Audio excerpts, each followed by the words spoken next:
Afternoon. So glad a couple of you could join me at least. Afternoon, Ali. Luke.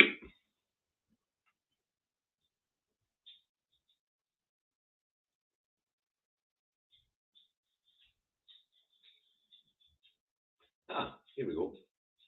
Hi, Hugh. Hi, Mr. E. Hi, Suzanne.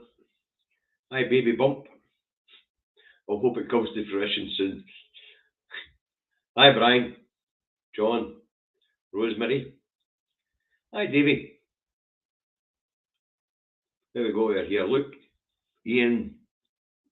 Barbara. Alan. Hi, Jane. Alex. Anyway, where we go? We're climbing nicely. Hey, Nori. Jacqueline. Hi, Lorraine. Hi, Brian. It's nice to see so many of you want to come and watch me make an absolute fool of myself by making predictions for 2023. But get your notepads out, kids. Get ready to take notes, and we'll tick them off as the year goes through and see which ones come through. Okay, should be funny. A happy Hogmanay to you all, but we'll get to that at the end. Hi, Dylan. Right, so as you know, we're out the truck, we're at home in our office. Salisbury, North Lanarkshire. It's overcast, showery, 3 degrees, pretty chilly. So Davy's got a big cardi on. Anyway, we're here to make predictions for 2023. So here we go. And if any of you want to stick a question in that you want me to predict an answer, predict something will happen, because I've tried to keep this quite tight. I don't want to take up a lot of your time today. Obviously, you're busy people, and it's So predictions for 2023. The economy and finances will start on A. Right, economic decline to accelerate and the recession to deepen. Don't think anybody has to be a rocket scientist to guess that. Right? Interest rates to get as high as 7% by autumn next year. Because they're not going to be able to get a grip of inflation for several reasons. So inflation, they've managed to get it down to about 7.5 to 8%. Food price inflation is going to be a massive driver in that next year, for reasons we'll come on to. All right. Massive drop in living standards, folks. Inflation means that our money's not gone as far as what it used to. It means we won't be able to afford what we used to be able to afford. People are struggling right now to feed their families and keep the house warm. I'm afraid that's going to get worse. As we know, 500 smackers will be putting your gas and electricity come April. But that reviews every 3 months. Don't expect it to stop there, even though they say they're going to put a freeze on it. Don't expect it to stop there. The power companies will find a way of keeping the unit price the same, but charging us more anyway. You can bet your boots on that. Right. Poverty-related illnesses to add to other pressures on the NHS. Malnutrition. Cholera's back in London already and things like that. Scarlet fever starting to run savvy. All these things that can be fought off with good nutrition and healthy living. Gives you a strong immune system. People are not living that well. So poverty-related illnesses will put a lot of pressure on the NHS. We'll get a wee bit more as we follow down. Tories to dig in on public sector pay and continue to use the pay bodies that are doing there that set the pay increases as shields. Right? Trade union strikes will intensify. There'll be a lot of disruption the government and the press will try and turn the public against the people who are fighting for decent livings. We'll even more of that as we get along. All right.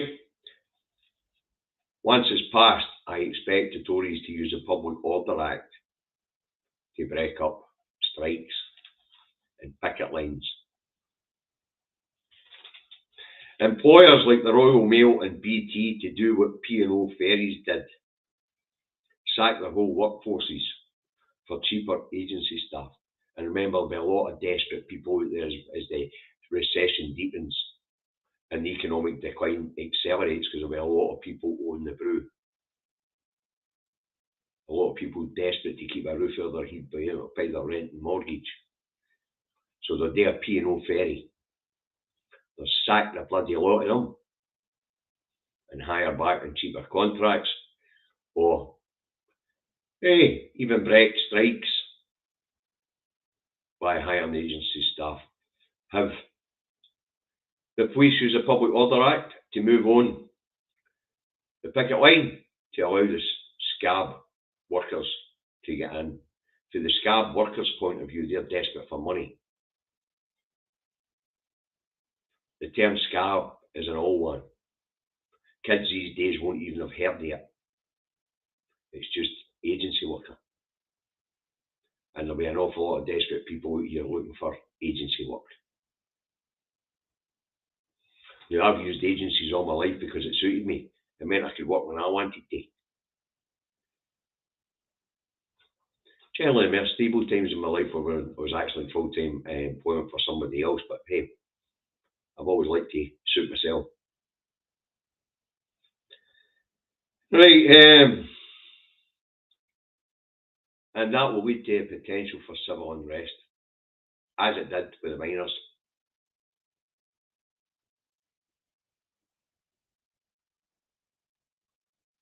You'll have a picket lines challenging the cops that are just trying to use the Public Order Act to shift them on so the agency workers can get in.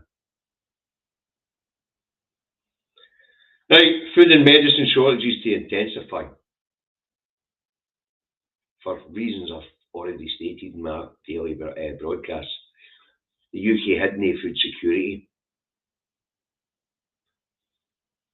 Food security is even worse now. We're in a better position here in Scotland, but as I said to you, through the internal market bill and a procurement body that's going to take control of where food can be bought or shipped or taken.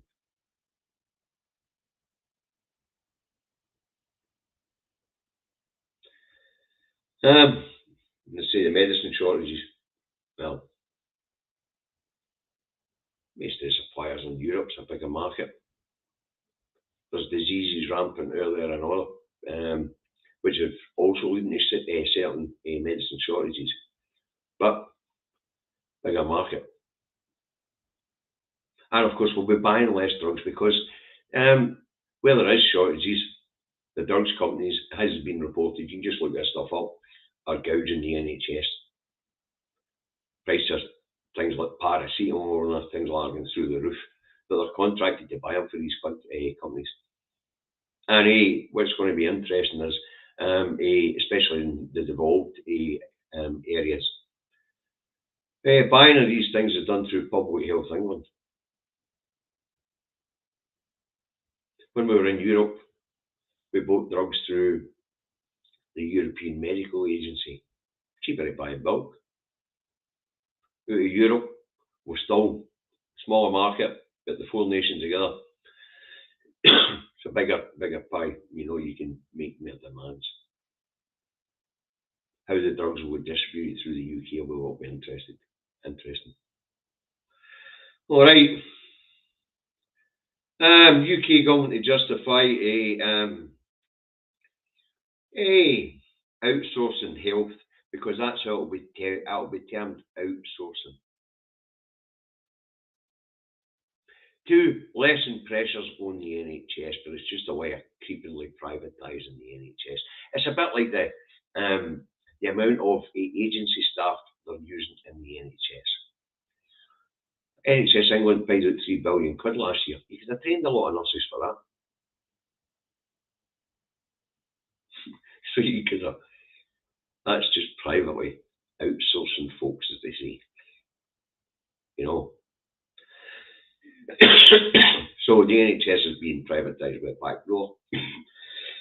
That will take money out of our health service because they're no banned consequentials. And we'll have to go down the same road. Unless, of course, we break free as this union. In Scotland, support for independence to rise. I should be smiling while saying that, but it's going to be deprivation and poverty that drives that rise. It's going to be the bitterness at living in a land energy rich, watching your business go down the tubes because you can't afford your energy bills. That sort of thing. But the idea that these people are going to lose their businesses, they already lost their biggest market, Europe, breaks my heart. But it's going to drive them to our side of the fence.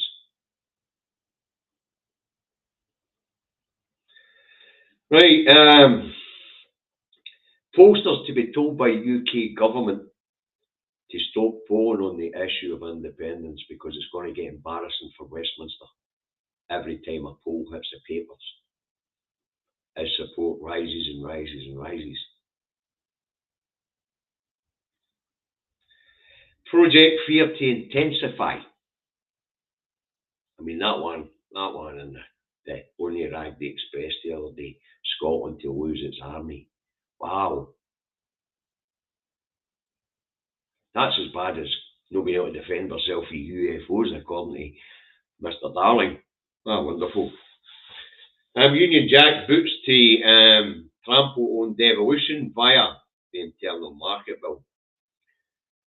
And that will also lead to greater support for Indy. Because devolution is very popular in Scotland. 86% of the people like the fact that there's a Scottish Parliament and want to keep it. You start trampling on what that Parliament can do, then those who were sitting on the line because they thought, well, we've got devolution that day, they're going to move. So, stupid as stupid does. The First Minister, Nicola Sturgeon, to be demonised in the press. Like that article in the Raggy Express, this is a propaganda thing. What they try to do is demonise the person. You know, you lose this because of her, you lose that because of her, you lose that because of her, you lose this because of her. That's how it works. Sturgeon's this, well this. Sturgeon's that, well that. It's actually SNP policy and voted for by the public, so it's the public will. But the First Minister will be demonised.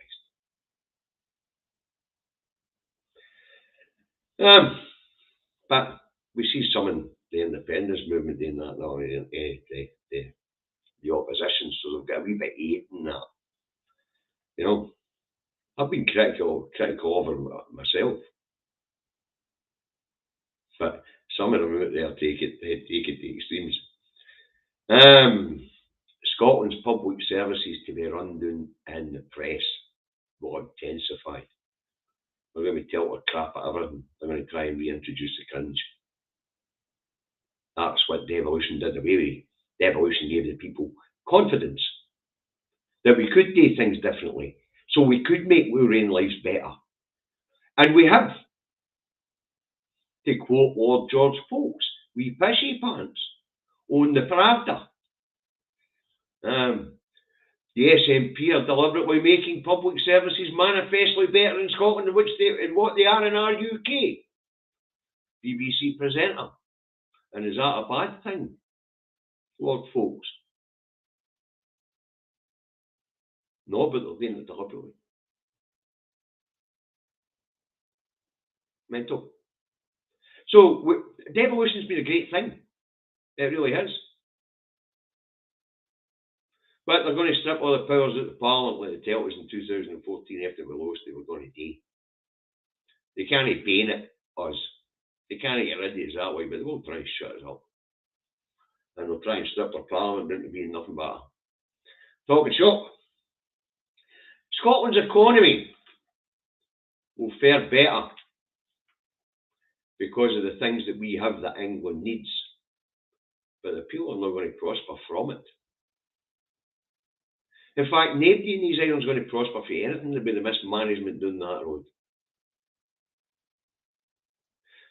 Democracy and good management are the reason for independence. In an independent Scotland, in your democracy, you'll get who you vote for. In the UK, we get who England votes for. We get what we can do dictated to us. The evolution has taught us that we can do better when we're off the leash on any issue. Any issue. Look at all our public services. Look at our financial sector flourishing. The building sector was flourishing until Brexit. World famous food and drink industry. Vast renewable resources. Oil and gas.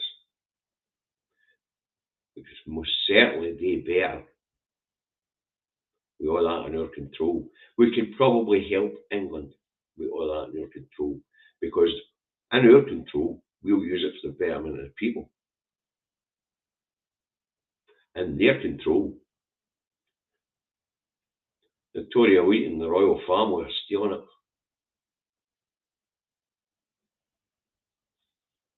All the money ends up in the private sector. Nothing ends up in the public purse, really. Big corporations don't pay tax. It's only Joe Bloggs that runs a medium-sized business there. Fairly sized business that pays tax. Yeah.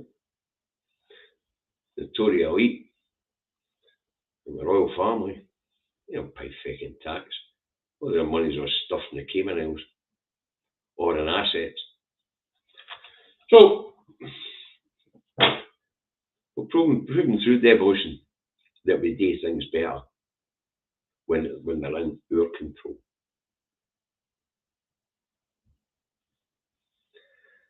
So that's my predictions, folks. Hold your pen and your paper there. And we'll see how many of them come through. Huh? Anyway, it's time to start cheering up a wee bit. It's Hogmanay. And here in Scotland, we like a good party. Anyway, it wasn't a great prospectus, was it? Oh dear. It's not the worst I've seen. Some of the predictions for next year are absolutely dire. I thought I was being gentle.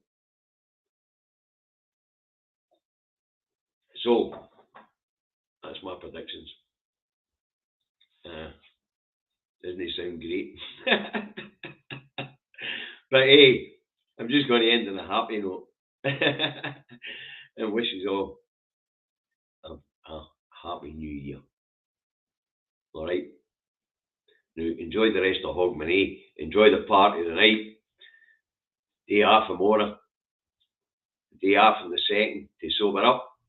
Back to work on the 3rd. Now, there won't be a broadcast until Thursday next week because I'm otherwise occupied on Wednesday. So, anyway, we're all shut down until Wednesday. I do a review show, so I'll review Wednesday and Thursday. Okay. Now, as I say, Sarah and I wish you a very happy new year, and we'll see some of you later in the Indie 2 Cafe pub. Look after yourselves. Bye now.